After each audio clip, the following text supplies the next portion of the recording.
Hey guys, welcome back to our evening vlog day 3.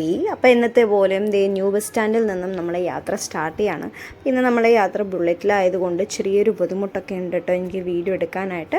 പക്ഷെ എന്നായാലും നമ്മളെ ഫസ്റ്റ് ഈവനിങ് വ്ളോഗ് വീഡിയോയിൽ ഒരു ചേട്ടൻ ഇട്ടിട്ടുണ്ടായിരുന്നു ലൈക്ക് നമ്മൾ റോഡ് വീഡിയോ ഇനി ഇടാൻ പോകുന്നുണ്ടോ എന്ന്. നമ്മൾ ഓഫ് കോഴ്സ് ഇടുന്നതായിരിക്കും. പക്ഷേ ഈ ഒരു വീഡിയോയിൽ ചെറുതായിട്ട് നമ്മൾ കവർ ചെയ്തിട്ടുണ്ട് new bus stand to Karandakkad. അപ്പോൾ വലിയ കാര്യമായിട്ടൊന്നും എനിക്ക് എടുക്കാൻ പറ്റിയില്ല. ഞാൻ നേരത്തെ പറഞ്ഞ പോലെ നമ്മൾ ബുള്ളറ്റിലായതുകൊണ്ട് ചെറിയ രീതിയിൽ എനിക്ക് പറ്റുന്ന രീതിയിലൊക്കെ ഞാൻ കവർ ചെയ്യാൻ നോക്കിയിട്ടുണ്ട് കേട്ടോ. പക്ഷേ ഇവിടെയൊക്കെ ഈ ഫ്ലൈ ഓവറിൻ്റെ വർക്ക് നടക്കുന്നുണ്ട്. പക്ഷേ നമ്മൾ ഫ്ലൈ ഓവർ മോൾ ഭാഗത്ത് നിങ്ങൾക്ക് കണ്ടു കഴിഞ്ഞാൽ മനസ്സിലാവും ഓൾമോസ്റ്റ് കംപ്ലീറ്റഡ് ആണ്. പക്ഷേ ഈ നമ്മളെ കിംസ് ഹോസ്പിറ്റലിൻ്റെ അടുത്തുള്ള വർക്ക് ഒക്കെ നടന്നുകൊണ്ടിരിക്കുകയാണ്. ഇതൊക്കെ കംപ്ലീറ്റ് ആവാൻ ഐ തിങ്ക് ഒരു 2 months എങ്കിലും സമയം വേണ്ടി വരും എന്ന് വിചാരിക്കുന്നു. അപ്പോൾ ഈ ഒരു ഭാഗത്ത് നമുക്ക് ചെറുതായിട്ടൊരു കൺജസ്റ്റഡ് ഫീലിംഗ് ഒക്കെയാണ്. കാരണം ഒരേ റൂട്ടിലൂടെയാണ് വണ്ടികൾ രണ്ട് ഭാഗത്തും പോയിക്കൊണ്ടിരിക്കുന്നത്. സോ എന്നാൽ പോലും നല്ല രീതിയിൽ അവർ മാനേജ് ചെയ്ത് കൊണ്ടുപോകുന്നുണ്ട്. പക്ഷേ ചില സമയത്ത് നമുക്ക് ചെറിയൊരു ബുദ്ധിമുട്ടൊക്കെ നമുക്ക് ഫീൽ ചെയ്യാറുണ്ട്. സ്പെഷ്യലി നമുക്ക് ഈവനിങ് സമയത്ത് എല്ലാവരും ജോലിയൊക്കെ കഴിഞ്ഞ് വരുമ്പോഴത്തേക്കും ഭയങ്കര ബ്ലോക്കും കാര്യങ്ങളൊക്കെ നമുക്ക് ചെറുതായിട്ട് വലിയ കാര്യത്തിലല്ല, പക്ഷെ എന്നാൽ പോലും ഇവിടെ നിങ്ങൾക്കിപ്പോൾ കാണാം ഇതുപോലെ ചെറിയ ചെറിയ ബ്ലോക്സ് ഒക്കെ നമുക്ക് കിട്ടാറുണ്ട്. എന്നാലും കുഴപ്പമില്ല, നമ്മൾ എല്ലാവരും വെയിറ്റ് ചെയ്യുന്നത് ആ ഫ്ലൈ ഓവറിലൂടെ പോകുന്ന ഒരു യാത്രയാണ്. സോ എനിക്ക് അതുവരെ മാത്രമേ കവർ ചെയ്യാൻ പറ്റുള്ളൂ. സോ ദേ നമ്മുടെ യാത്ര നമ്മൾ വീണ്ടും കണ്ടിന്യൂ ചെയ്തിട്ടുണ്ട്. വിൻടച്ച് ഹോസ്പിറ്റൽ കഴിഞ്ഞ് കനറ ബാങ്ക് കഴിഞ്ഞ് നമ്മൾ നേരെ പോകുന്നത് നെല്ലിക്കുന്ന് ഭാഗത്തേക്കാണ് കേട്ടോ. സോ നമ്മളിതേ നെല്ലിക്കുന്ന് പാലത്തിൻ്റെ അടുത്ത് എത്തിയിട്ടുണ്ട്. അപ്പോൾ ഇവിടെ എത്തിയപ്പോൾ നിങ്ങൾക്ക് ഏകദേശം ഒരു ഐഡിയ കിട്ടിയിട്ടുണ്ടാവും നമ്മൾ എങ്ങോട്ടാണ് പോകുന്നത്.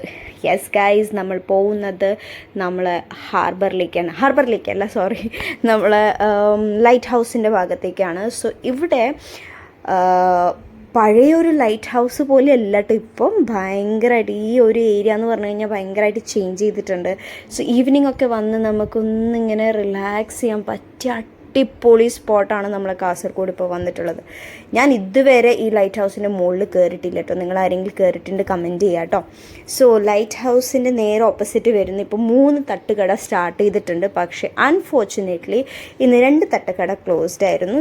അപ്പോൾ മോമോസിൻ്റെ തട്ടുകട മാത്രമേ ഓപ്പൺ ആയിട്ടുള്ളൂ കേട്ടോ. അപ്പോൾ നമ്മൾ വിചാരിച്ചു എന്തായാലും ഇന്ന് മോമോസ് എക്സ്പ്ലോർ ചെയ്യാം, നിങ്ങൾക്കത് കാണിച്ചു തരാം. സോ നമ്മളിപ്പോൾ ഓർഡർ ചെയ്തിട്ടുള്ളത് പെരി പെരിയാണ്. നമ്മൾ ആദ്യമായിട്ടൊന്നും അല്ല കേട്ടോ ഇവിടുന്ന് കഴിക്കുന്നത്, നമ്മൾ മുന്നേ കഴിച്ചിട്ടുണ്ട്. നല്ല അടിപൊളി ടേസ്റ്റാണ്. അതുകൊണ്ട് ഇതേ ഇന്നും ഞങ്ങൾ വീണ്ടും ഇവിടെ കഴിക്കാൻ വന്നിട്ടുണ്ട്. അപ്പോൾ ഇത് പെരി പെരി മോമോസാണ് റെഡി ആക്കിക്കൊണ്ടിരിക്കുന്നത്. സോ നമ്മൾ പെരി പെരി മോമോസ് ദേ ഇവിടെ റെഡി ആയിട്ട് നമുക്ക് ദേ ഇവിടെ പ്ലേറ്റിൽ സെർവ് ചെയ്തിട്ടുണ്ട്. അപ്പം ഇതാണ് പെരി പെരി മോമോസ്. പെരി പെരിൻ്റെ കൂടെ തന്നെ ഡൈനമൈറ്റ് മോമോസും വളരെ ഫേമസ് ആണ് കേട്ടോ. അതേപോലെ ഇവർ ഇൻസ്റ്റഗ്രാം പേജൊക്കെ ഇവിടെ മെൻഷൻ ചെയ്തിട്ടുണ്ട്. നല്ല അടിപൊളി വീഡിയോസാണ് ഇവർ പോസ്റ്റ് ചെയ്യുന്നത്. അതുമാത്രമല്ല ഇവരുടെ ഒരു പ്ലസ് പോയിൻ്റ് എന്ന് പറഞ്ഞു കഴിഞ്ഞാൽ അവിടെ അവർ വെക്കുന്ന പാട്ടുകൾ, ഓ മൈ ഗോഡ്. ബീച്ചിൻ്റെ സൈഡ്, നമ്മൾ ഏതോ ഒരു സിനിമയിലത്തെ ഡയലോഗാണ്, ബീച്ചിൻ്റെ സൈഡ് നല്ല പാട്ട്, ചൂട് ചായയല്ല ഇവിടെ ചൂട് മോമോസാണ് ഞാൻ പറയേണ്ടത്. സോ അങ്ങനെ നമ്മൾ ഡൈനാമൈറ്റ് മോമോസും വന്നിട്ടുണ്ട്. അപ്പോൾ ഇതൊക്കെ കഴിച്ച് നിങ്ങൾ വിചാരിക്കുന്നുണ്ടാവും ഞാനും രാജേട്ടൻ മാത്രമാണ് ഇത് കഴിച്ചത്. അല്ല കേട്ടോ, ഞങ്ങളുടെ ഫ്രണ്ട്സ് ഞങ്ങളുടെ കൂടെ ഉണ്ടായിരുന്നു. അതുകൊണ്ട് നമ്മൾ ഷെയർ ചെയ്തിട്ടാണ് ഇത് കഴിച്ചത്.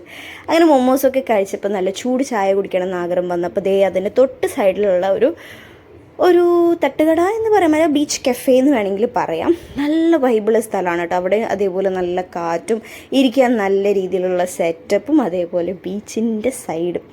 അങ്ങനെ നമ്മളിതേ ഇവിടെ വന്ന് നമ്മൾ ചായ ഓർഡർ ചെയ്തു. അങ്ങനെ നമ്മൾ ചായയൊക്കെ കുടിച്ച് ഇങ്ങനെ എൻജോയ് ചെയ്തിരിക്കുകയായിരുന്നു കേട്ടോ.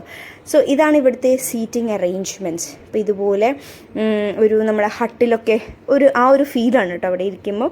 നല്ല വൈബാണ്. സ്പെഷ്യലി പറയുകയാണെങ്കിൽ ഏകദേശം ഈവനിങ് സമയത്തൊക്കെ നമ്മൾക്ക് അവിടെ ഇരുന്ന് അവിടെ ലൈറ്റ്സൊക്കെ വെച്ച് വീണ്ടും ഇവിടെയും നല്ല ലൈറ്റ് മ്യൂസിക്കൊക്കെ അവർ വെച്ച് ഭയങ്കര സൂപ്പർ എക്സ്പീരിയൻസ് ആണ്. ഈവനിങ് പോകാൻ പറ്റിയ ബെസ്റ്റ് സ്പോട്ട്. അപ്പോൾ ചായയിൽ മാത്രം ഒതുക്കണ്ടെന്ന് വിചാരിച്ച് എല്ലാവരും കൂടി ചർമുറി ഓർഡർ ചെയ്തു. അങ്ങനെ ചർമുറിയും ടേസ്റ്റ് ചെയ്ത് നമ്മളിങ്ങനെ ഇരുന്നപ്പോഴാണ് ഇവർ ലൈറ്റൊക്കെ ഇങ്ങനെ ഇട്ടത്. പക്ഷെ എന്നാലും കുറച്ചും കൂടി ഇരുട്ടാകുമ്പോഴാണ് അതിൻ്റെ ഒരു രസം. ഓക്കെ, അപ്പോൾ അങ്ങനെ നമ്മൾ ചർമുറിയും ചായയൊക്കെ കുടിച്ച് കഴിഞ്ഞിട്ട് ഞങ്ങൾ വിചാരിച്ചു ഒരു ഓംലെറ്റും കൂടി ആയാലോ. അങ്ങനെ നമ്മൾ ചൂടോടെ ഒരു ഓംലെറ്റൊക്കെ കഴിച്ച് നമ്മൾ നേരത്തെ ബീച്ചിലേക്ക് കളിക്കാൻ പോയി. കളിക്കാനൊന്നുമല്ല, ജസ്റ്റ് ഒന്ന് ഒരു റിലാക്സേഷൻ അത്രയേ ഉള്ളൂ. അങ്ങനെ നമ്മൾ ബീച്ചിലേക്ക് പോയി. അവിടുന്ന് നമ്മളെ ലൈറ്റ് ഹൗസ് നമുക്ക് കറക്റ്റായിട്ട് ഇവിടുന്ന് കാണാൻ പറ്റുന്നുണ്ട്. അപ്പോൾ ഓൾമോസ്റ്റ് ഡാർക്ക് ആവാറായി. ആ സമയത്താണ് ഇതേ കുട്ടികളിങ്ങനെ കളിക്കുന്നത് കണ്ടിട്ട് അവരുടെ ഒരു ക്രിയേറ്റിവിറ്റി കണ്ടപ്പോൾ എനിക്കത് എടുക്കാൻ തോന്നി. ഭയങ്കര ഈ കുട്ടി മാത്രമല്ല, വേറെ കുറച്ച് പേരും കൂടി ഉണ്ടായിരുന്നു. അവരുടെ കളിയൊക്കെ കണ്ട് നമ്മളിങ്ങനെ ആസ്വദിച്ച് അങ്ങനെ നമ്മൾ ഈ ഈവനിങ് നമ്മൾ അവസാനിപ്പിച്ചു. അപ്പോൾ ഗൈസ്, എത്രയേ ഉള്ളൂ. ഇനി നാളത്തെ ഈവനിങ് വ്ളോഗിൽ കാണാം. അതുവരെയ്ക്ക് ടാറ്റ ബൈ.